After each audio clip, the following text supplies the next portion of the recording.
نحمده ونصلي على رسوله الكريم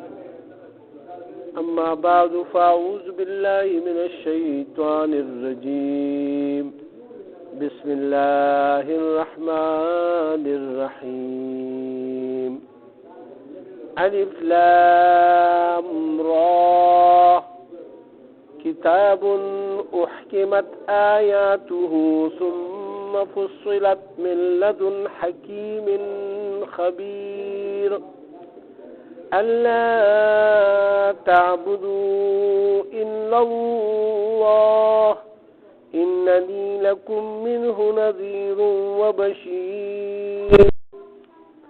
وأن استغفروا ربكم ثم توبوا إليه يمتعكم متاعا حسنا إلى أجل مسمى ويؤتي كل ذي فضل فضله وإن تولوا فإني أخاف عليكم عذاب يوم كبير صدق الله العظيم. دا سورہ ہود دے رنبے رکو دی کی شروع کی گئی. اللہ سبحانہ وتعالی دے ماتا صحیح وینا او دا عمل توفیق را کی تاسو هم. اللہ سبحانہ وتعالی پدے آیاتون کی فرمائی الف لام را دا حروف مقطعات تی او اللہ رسول خپوئیگی پا مراد دا دی حروف باندے دا دی دا معنی تپوس نا صحابو کرے نا رسول اللہ صلی اللہ علیہ وسلم چاہتا خورے رہے نو بس دا سی خبره کی چې آغای صحابوم تپوس نه کړي او رسول پاک صلی الله علیه وسلم هم نه خولې نو موږ لم پکې ګوتیوال نه دی پکار. الله سبحانه وتعالی مخکې فرمایي کتاب احکمت آیاته دا کتاب دی چې ثابت کړی شوی دی آیاتونه ده دي ثم فصلت من لدن حکیم خبیر او بیا بیل کړی شوی دی پنځ د حکمت والا چې هغه خبردار دی د هر یو چیز نه. یعنی الله طرف ته اشاره ده چې یعنی دا الله سبحانه وتعالی کتاب نازل کړی دی چې د دې هر حیات چې کوم دی نو هغه د حکمت او د بصیرت نه ډک دی او بالکل محکم دی محکم او بل د دې جداواله شوی دی یعنی د نور کلامونو نه د الله سبحانه وتعالی یعنی دا نازل کړی دی. د دې د وجنه الله سبحانه وتعالی فرمایي چې دا بالکل جدا کلام دی د نور کلامونو نه. که تاسو دا کتلی وي یعنی که په عربی کې تاسو یو حدیث دې سرولی کوي کنه نو دا عغیب هم پته لګي چې یعنی مطلب دا قرآن شریف دی او دا حدیث مبارک دی. هم عربی کې دا عربی کې دی او بل داري که دې سره د بل چا خبرې مکس کی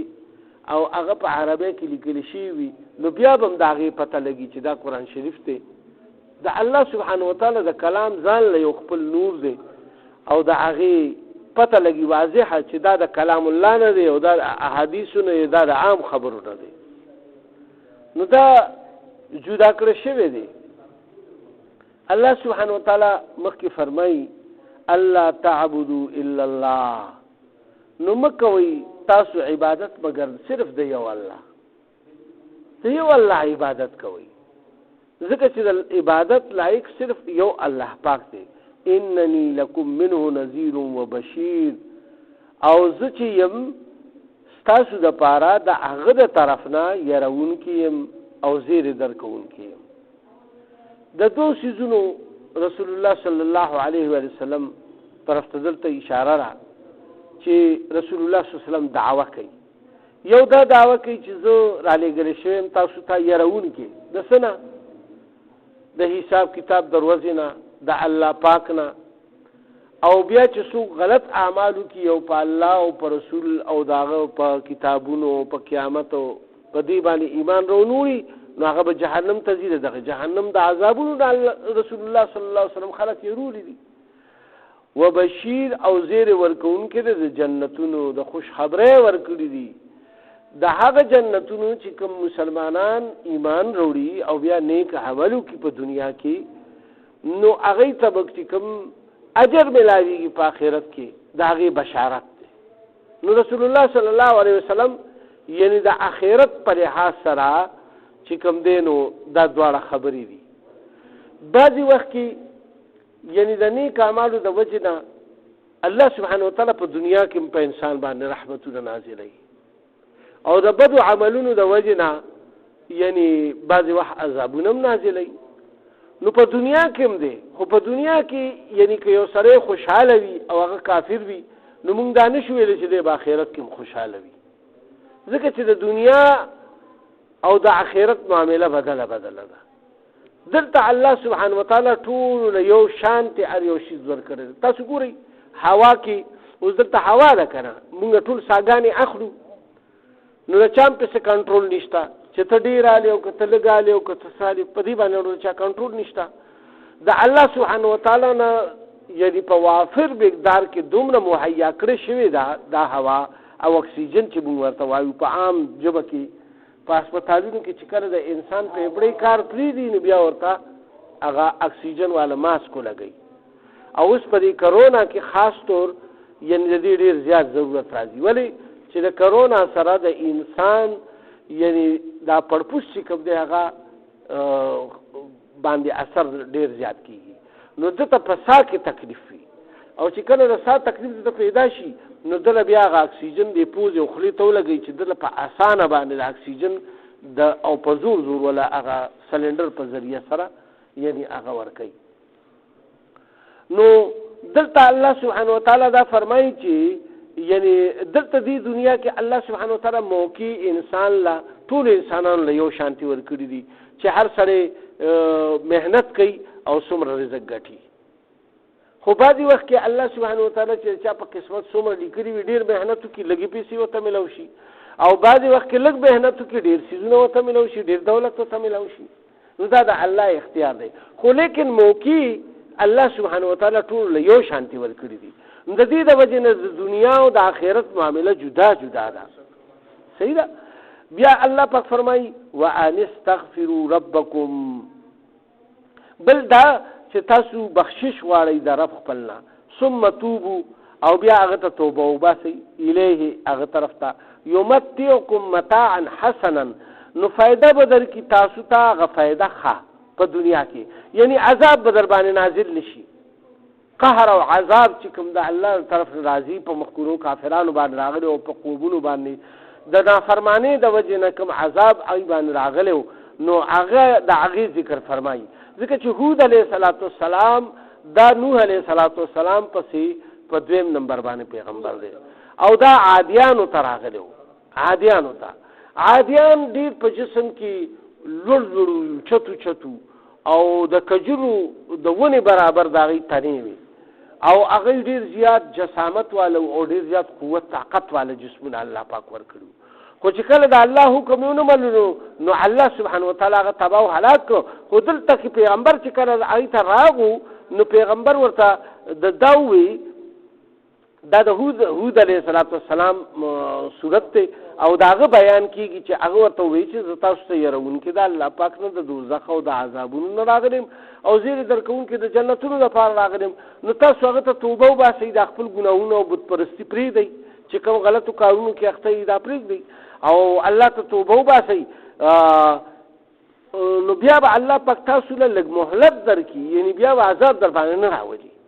مهلت په تاسو ته میلاو شي چې ایمان راوړئ او توبه وباسئ الی اجل مسمن تر هغه وخته مقرره پورې چې هغه مرګ وخت دی.